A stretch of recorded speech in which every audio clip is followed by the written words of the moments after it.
आज तो ये रेसिपी देखकर आपके मुंह में आने वाला है पानी और बाज़ार की चाट को आप छुट्टी करवा दोगे।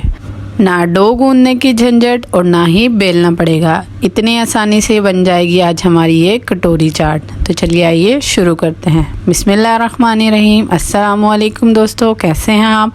उम्मीद है सब खैरियत से होंगे, खुश होंगे, आबाद होंगे और हैप्पी होंगे। मैं हूँ आपकी दोस्त Rashida Umar and you are watching low flame. और अगर आप मेरे चैनल पर नए हैं तो मेरे चैनल को सब्सक्राइब करना मत भूलिएगा, शुक्रिया। तो चलिए आइए रेसिपी स्टार्ट करते हैं। बिस्मिल्लाहिर्रहमानिर्रहीम।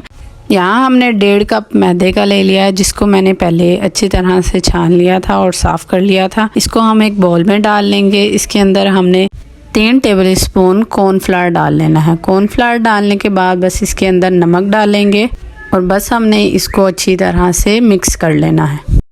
इस बैटर को बनाने के लिए सिर्फ हम 1.5 कप पानी का इस्तेमाल करेंगे। सबसे पहले हम 1 कप पानी डालेंगे और इसको हम अच्छी तरह से मिक्स कर लेंगे। हमने पहले 1 कप पानी डालकर मैदे को मिक्स कर लेना है, फिर बाकी जो पानी हम बाद में डालेंगे। पहले हम ये डालकर इसको अच्छी तरह से मिक्स करेंगे, फिर उसके बाद जो आधा कप पानी होगा उसको डालकर हम को अच्छी तरह से मिक्स कर लेंगे। हमने इसको इतना मिक्स करना है कि इसके अंदर से सारी जो गुठलियाँ वगैरह हैं वो ख़त्म हो जाए और एक अच्छा और स्मूथ सा पेस्ट बनकर हमारे पास रेडी हो जाए। ये देखिए, इसकी कंसिस्टेंसी ऐसी होनी चाहिए, ये इतना थिक होना चाहिए। ये देखिए, इस तरह से ये चम्मच पर रह जाए। जी हाँ, ये परफेक्ट है। इसको अब हम तकरीबन 15 मिनट के लिए रेस्ट पर रख देंगे। चलिए आइए अब हम चाट की तैयारी कर लेते हैं। चाट की तैयारी के लिए यहाँ मैंने एक बाउल ले लिया है, जिसमें हम बॉयल हुए हुए चने डाल लेंगे। ये देखिए, ये अच्छी तरह से बॉयल हुआ है। चाट हमने बिल्कुल सिंपल तरीके से बनानी है। चने डालने के बाद हम इसके अंदर बॉयल हुए हुए आलू डालेंगे, जिनको मैंने क्यूब्स की शेप में काट लिया था। फिर उसके बाद हम इसके अंदर प्याज डालेंगे। प्याज को भी हमने अच्छी तरह से चॉप कर लिया है। प्याज के बाद हम इसके अंदर टमाटर डालेंगे। टमाटर का मैंने बीच वाला पार्ट निकाल दिया था, इसको भी हमने क्यूब्स की शेप में काट लिया है। बस इसके अंदर अब हमने नमक और चाट मसाला डालना है। चाट मसाला आप अपने टेस्ट के अकॉर्डिंग डाल लीजिएगा। अगर आपको ज़्यादा पसंद है तो आप इसके अंदर ज़्यादा डाल लीजिएगा। बस चाट जो है वो हमारी रेडी हो चुकी है। इसको हम अच्छी तरह से मिक्स करेंगे और लास्ट में इसके अंदर धनिया डालकर इसको साइड पे रख देंगे।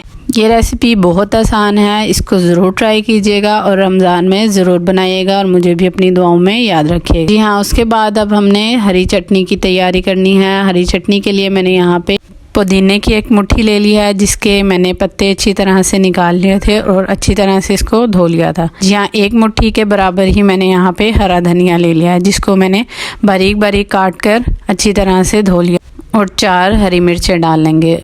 हरी मिर्चों के बाद इसके अंदर हमने लहसुन और अदरक डालना है। लहसुन के मैंने यहाँ पे 4 जुवे लिए हैं और अदरक को मैंने बारीक बारीक क्यूब्स में काट लिया है। बस अब इसके अंदर 1/2 टेबल स्पून के करीब नमक डालकर इसको जग में डालकर अच्छी तरह से पीस लेंगे।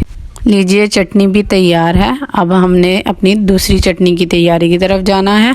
इस चटपटी चटनी के लिए हमने इमली को अच्छी तरह से सोख करके रख लिया था। इसको हमने एक पैन में डाल लिया और इसको चूल्हे पर चढ़ा दिया। इसके अंदर हम थोड़ा सा गुड़ डालेंगे। अगर आपके पास गुड़ नहीं है तो आप इसके अंदर चीनी भी डाल सकते हैं, कोई मसला नहीं। ये डालने के बाद हमने इसके अंदर लाल मिर्च डालनी है और नमक डाल लेना है।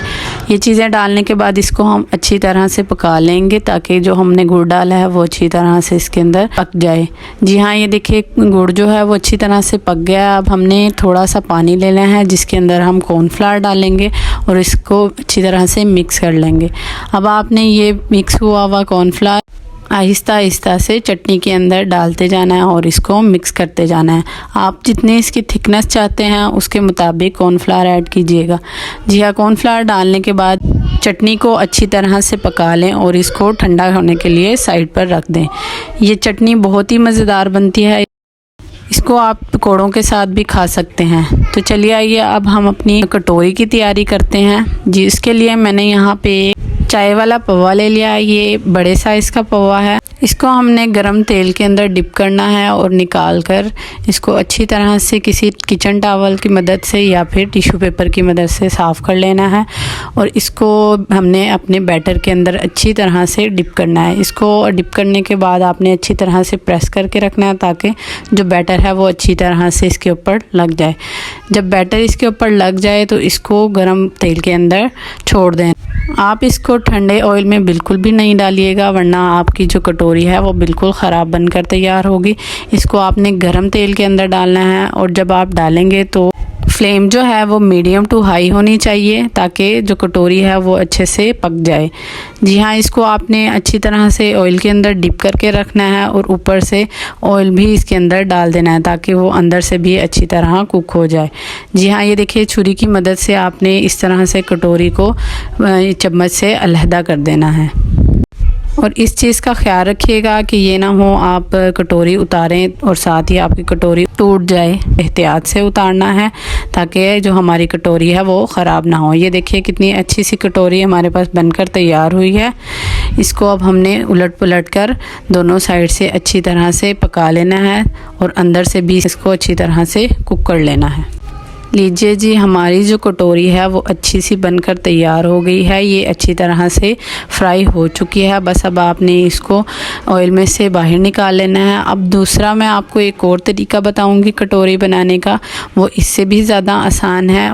जी, ये वाली कटोरी तो हमारी हो गई है रेडी। तो चलिए दूसरी कटोरी बनाते हैं। आपने रेसिपी को स्टेप बाय स्टेप फॉलो करना है, वरना आपकी कटोरियाँ सही नहीं बनेंगी।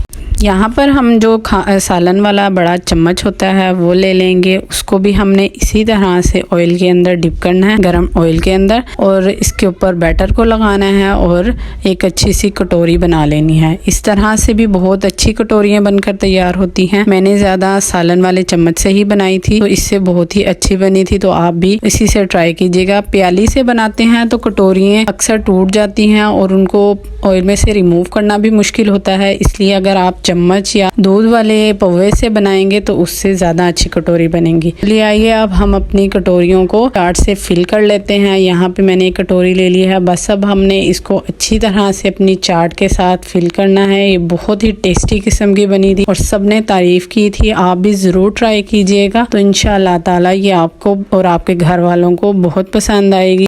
चलिए आइए इसके ऊपर हम अब दही को डाल लेते हैं। दही आपने सादी इस्तेमाल करनी है। ये देखिए जी, अब तो आपके मुंह में पानी आ ही जाएगा। ये बहुत ही टेस्टी बनी थी।